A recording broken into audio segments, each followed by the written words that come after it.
لو تشاهدني يا خويا عالهزيل جني جرح، وتدري نظرات الشمات من تصيد لاختك مليح. انا اقدر خويا اشوفك لكن راس على الرمح، لكن كلك وين اشوفك هاي ما ظنها تصيح.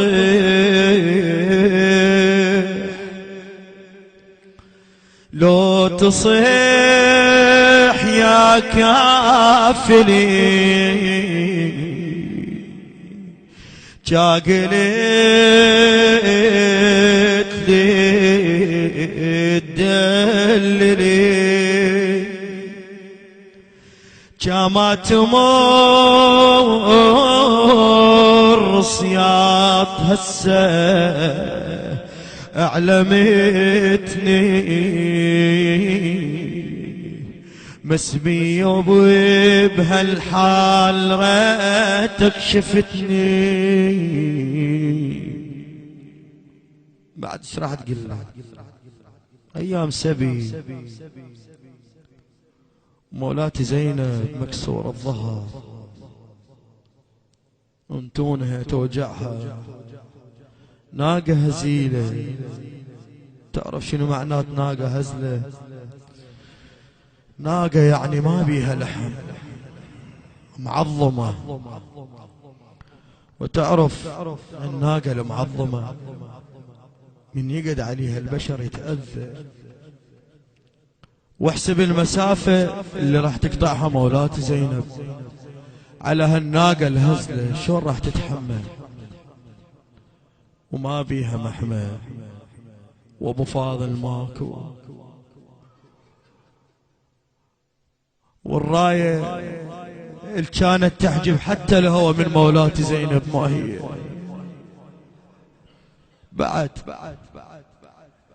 وجوه العلويات مترة، عبايات محرقة، أطفال تصيح، طفلة تصيح عمه عطشانة، وطفلة تصيح عمه رجلي. ومولاتي محتارة شلون توصل للشام يا وجه. تفكر بالأطفال، مرة حرمة تنزل من الناقة تداوي لها طفل، لو راحت شلون راح تلقى أهل الشام؟ والشام أول ما طبت للشام الله ألف النعلة على الشام، رمت بنت حيدر سهام. طاحت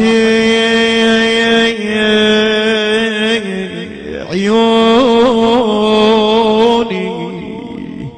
عليهن يوم جفينك هوان.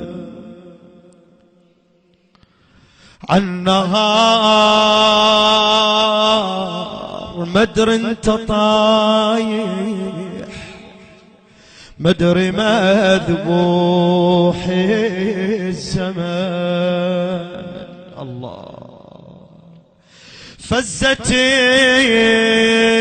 جروح اللي بي الفوق ظل عمي غفان. هسه شافوهن سبايا ويا ظل اختك مشان،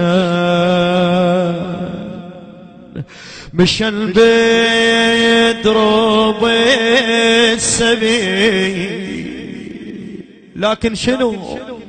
لكن بهبة عبيد. هاي الهاشميات ماي ماكو مولاي أكل صارا ما ينشافن العلويات، ضعفنا من القهر. تدري انت ناس ارجاس بعدك سبتني مسبي وبهالحال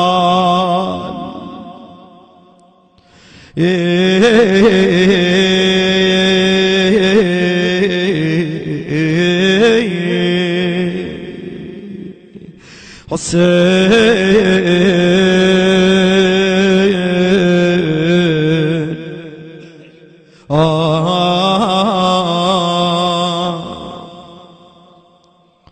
قبل لا للشاطئ تمشي يا ابو فاضل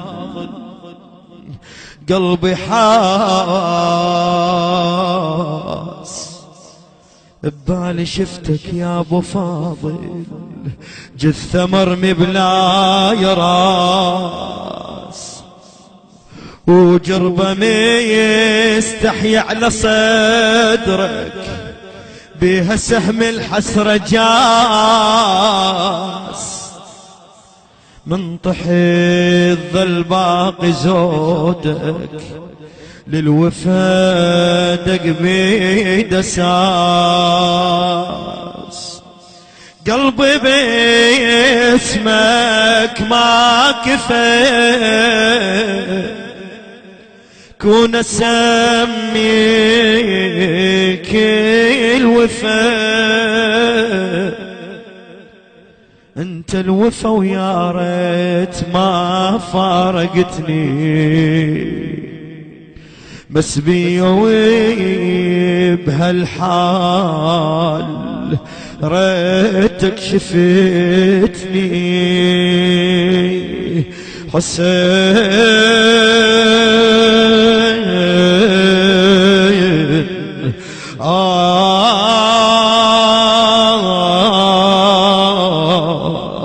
حسين